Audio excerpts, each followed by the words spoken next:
I'm going to talk about thriving under a chaotic sales leader. This is a sensitive topic, but a very important topic. If you've ever worked under a chaotic sales leader, you know how unpredictable it can be. One day, everything's running smoothly. The next, boom, priorities have changed and you're left scrambling. Instead of clear direction, you're dealing with shifting goals, last minute changes, and a constant sense of uncertainty. The reality is that you don't really need to suffer through it. You can actually make yourself thrive in it. Today, I'm going to show you how to stay focused, protect your performance, and take control, no matter how unpredictable your leadership is. What we're going to do is we're going to talk about what is chaotic sales leadership, why it happens, and how it impacts your success. Then I'm going to talk to you about the STORM framework. It's a simple 5-step system that helps you stay effective even in an unpredictable, chaotic environment. Finally, I'm going to talk to you about when to adapt and when to exit. We're going to use a very simple framework called the push-pull framework to decide whether you want to stay or you want to move on. At the end of it all, I'm going to give you some basic tools that you can use to thrive under any types of sales leadership. The reality of sales leadership when it causes chaos is pretty simple. Some leaders thrive on chaos. They change priorities constantly. They force their team to stay on edge. Others do it intentionally because they just lack vision. The reality is it's not just about the lack of vision or whether they're smart or not smart. That's not the issue. The result is still the same. You are suffering burnout, unclear expectations, inconsistent performance. One day you know exactly what to focus on. The next day, everything's changed. So how do you stay effective when leadership keeps shifting the target? Honestly, it's a very simple truth. You control what you can, build resilience, and follow a system that keeps you on track, no matter what's happening above you, around you. To do that is where I typically bring in the STORM framework. It's a simplistic 5-step, 5-pillar model. Controlling what you can is critical to this model. You cannot control leadership changes, right? You can't control it if mixed messages come from all sides or that there are last-minute shifts in direction. But you can control your response to it. And that's where the STORM framework comes in. It's a structured, repeatable system that keeps you on track in any environment. The 5 pillars of STORM: structure amid chaos, the process that keeps it grounded, tactical resilience, which is filter out the distractions, focus on what matters, ownership of your process, don't wait for leadership to guide you, take control, relationship-driven communication, ask the right questions and manage up. Momentum-based decision-making is for a mouthful, but all it means is don't wait for clarity, keep your deals moving. Let me break this down for you. Pillar 1, which is structure amid chaos, is simply an acknowledgement. When leadership is unpredictable, structure becomes your best friend. Instead of reacting to chaos, build a system that keeps you on track no matter what is happening around you. Let me tell you what this means when you do it. First, document everything, your sales process, follow-ups and progress. Having everything written down and understood is extremely critical to making sure that you have structure even when there is chaos around you. And by the way, you should always have structure, irrespective whether there's chaos around you or not. In fact, a structure developed in good times is actually going to help you in bad times. Stick to a consistent daily routine. Even when leadership changes direction, consistency is very good. Your brain operates very good in patterns. It's based on routines. When you bring in routines, you're actually doing yourself a huge favor. If your manager suddenly decides to pivot this month's focus, don't panic. Instead of chasing every new initiative, keep executing your personal sales routine. Keep prospecting. Keep following up. Keep doing your deal management. You remain consistent, you'll stay productive, even when leadership is all over the place. Isn't that cool? The next pillar is a simple one. Tactical resilience. A chaotic leader can drain your energy if you let them. You will be constantly responding to new requests, reacting to changes, and struggling to keep up. I get that. But here's a secret. Don't tell anyone. Secret. Not every change actually matters. Honestly, it doesn't. When I realized that, I actually realized how much energy I was spending looking at every change and reacting to it without ever asking a simple question. So what? Ask one question. Does this impact my ability to hit quota? If the answer is yes, may need some adjustment. But if the answer is no, acknowledge it and move on. If your VP suddenly announces a new initiative, don't assume it changes your approach. Pause and ask, is this a real priority shift or just temporary noise? If it doesn't affect your revenue, don't let it affect your patience or where you focus on. Ownership of your process is pillar number 3. Sales reps who wait for direction are the first to get thrown off course.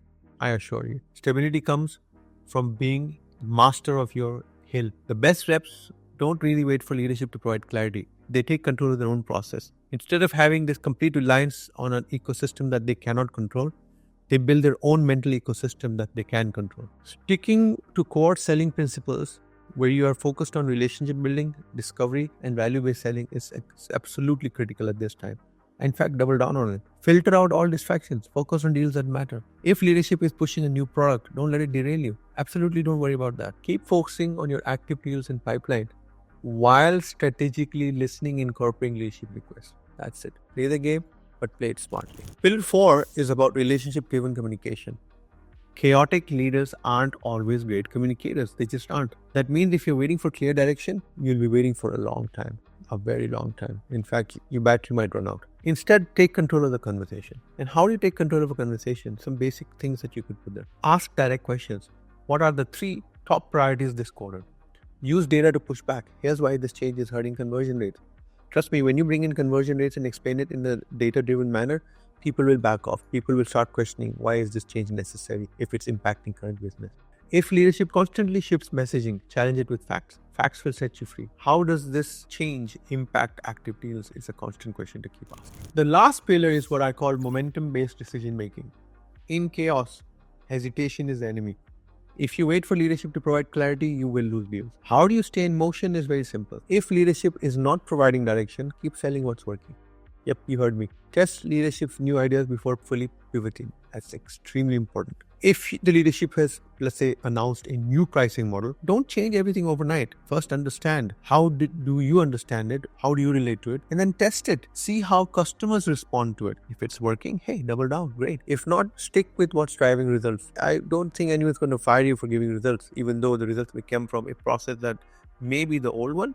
Maybe. Now comes the reality. If I've got these 5 pillars, I'm managing this chaos. But there comes a time where you have to decide whether you want to stay or want to go. And this is where we bring in the push-pull framework.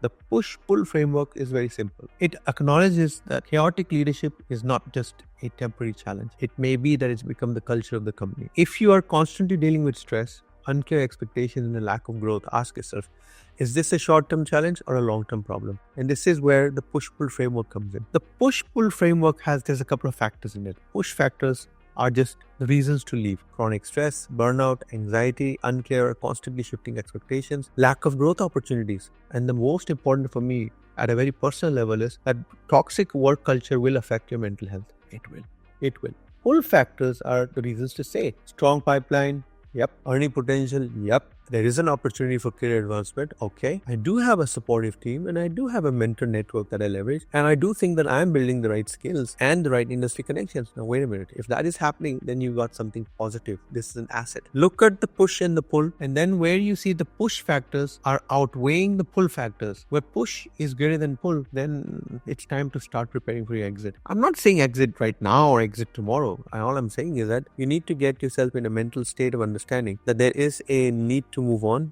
which may be a smart decision, and you might have to make a strategic transition, but not overnight.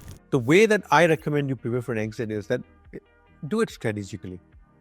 The worst thing you can do is to leave in frustration without a plan. And to make sure that you have a smooth transition is 3 things that I've noticed work very well with my customers and my clients. 1, their brand. Refine your personal brand, update LinkedIn, expand your network, showcase wins. Building LinkedIn is not going to happen overnight. Building LinkedIn requires effort, consistent effort over time. Explore opportunities. Keep performance high while scouting your next move. Extremely critical. Plan your exit strategy. Leave on good terms and make sure that when you do, the transition is seamless. Final thought. Leaving a chaotic company is not failure. It's choosing to work somewhere that sets you up for success. Just remember that. It's about you. If chaos is preventing you to stay, then move on and move on with confidence. There's no doubt in my mind. As I wrap this conversation up, you got to understand, this is a challenging scenario. Chaotic leadership isn't going away. What that means is that you don't need your success to suffer because of that. With the STORM framework, you can take control even when leadership is unpredictable. Some key takeaways. Chaos need not control your career. Implement the STORM framework. It's going to turn instability into an advantage for you. Focus on what you can control instead of what you can't. Keep moving forward no matter how unpredictable leadership is.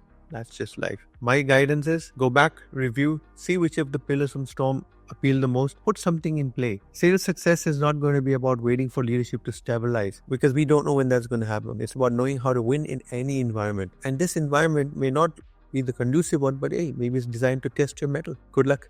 Take care. Bye-bye.